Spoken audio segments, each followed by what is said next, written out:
Okay, so mural piece time. All right, so in the mural, we see two angelic figures, but we're going to focus on the black one because that one's most likely a Lunarian.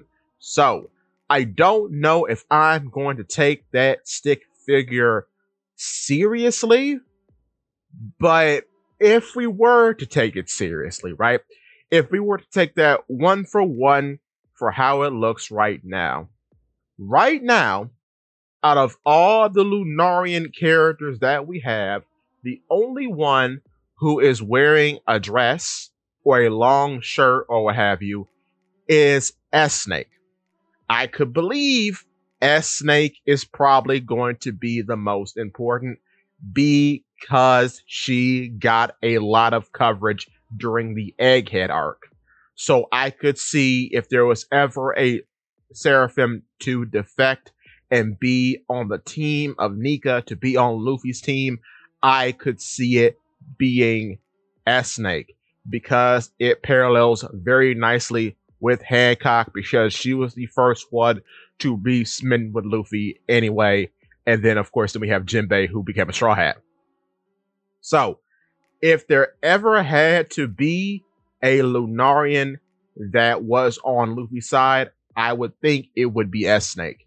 Now, do I think all the Seraphim are going to age up? I think that is an inevitability because it doesn't make sense necessarily to keep them as children.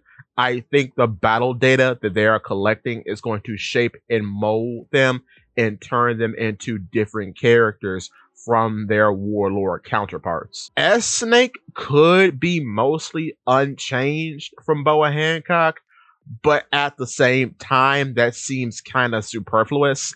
I don't get the point of having the same character be done twice with the same gag.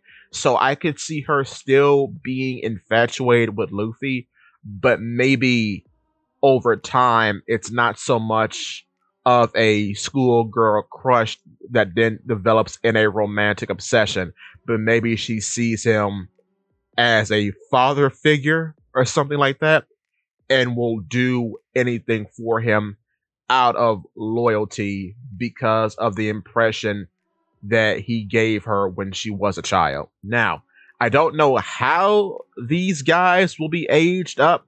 The obvious answer is Bonnie, but for that, we'll have to wait and see because of how just weirdly things are going. There could be another fruit that can age people up. And I think we've seen that already. Okay, so if you recall, in the owl library, there's this giant Albathian owl that has the ability to make things bigger.